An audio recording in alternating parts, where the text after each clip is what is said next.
உறவுகளுக்கு வணக்கம். ஆங்கில கால்வாயை நீந்தி கடப்பதற்காக ஒரு பெண் திட்டம் திட்டுகிறார்.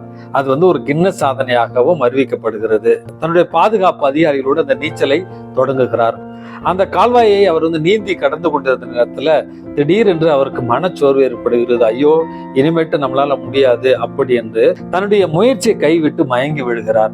அங்கிருந்த பாதுகாப்பு அதிகாரிகள் அவரை தாங்கு பிடித்து அவரை படகுல அமர்த்தி அவருக்கான முதலுதவிகளை செய்த பிறகு அவரிடத்துல கேட்கிறார்கள், என்ன ஆச்சு, ஏன் இந்த மாதிரி நீங்க முயற்சி கைவிட்டீங்க அப்படி என்று சொல்லி, நீங்கள் கடக்க வேண்டிய தூரத்தை பாருங்க அப்படி என்று அந்த பெண்மணி இடத்துல அவர் கடக்க வேண்டிய தூரத்தை காண்பிக்கிறார்கள்.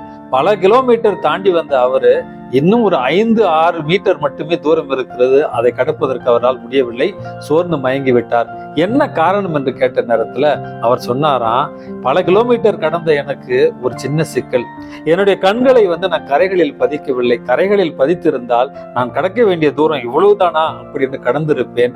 என் கண்களை கரையில் பதிக்காத ஒரு காரணத்தினால் இன்றைக்கு நான் தோற்றுவிட்டேன் அப்படின்னு சொன்னாராம். அன்பு மிக்கவர்களே, வாழ்க்கை பயணத்துல சின்ன சின்ன துன்பங்கள், சோர்வுகள், வேதனைகள், குழப்பங்கள் எல்லாமே ஏற்படும். நம்முடைய கண்களை கடவுள் என்கிற கரை மீது பதித்து நம்முடைய வாழ்க்கையினுடைய நீச்சலை தொடர்ந்தால் நிச்சயமாக வெற்றி மட்டுமே நமக்கு வசமாகும். இந்த நாள் உங்களுக்கு இனிய நாளாகட்டும். வணக்கம்.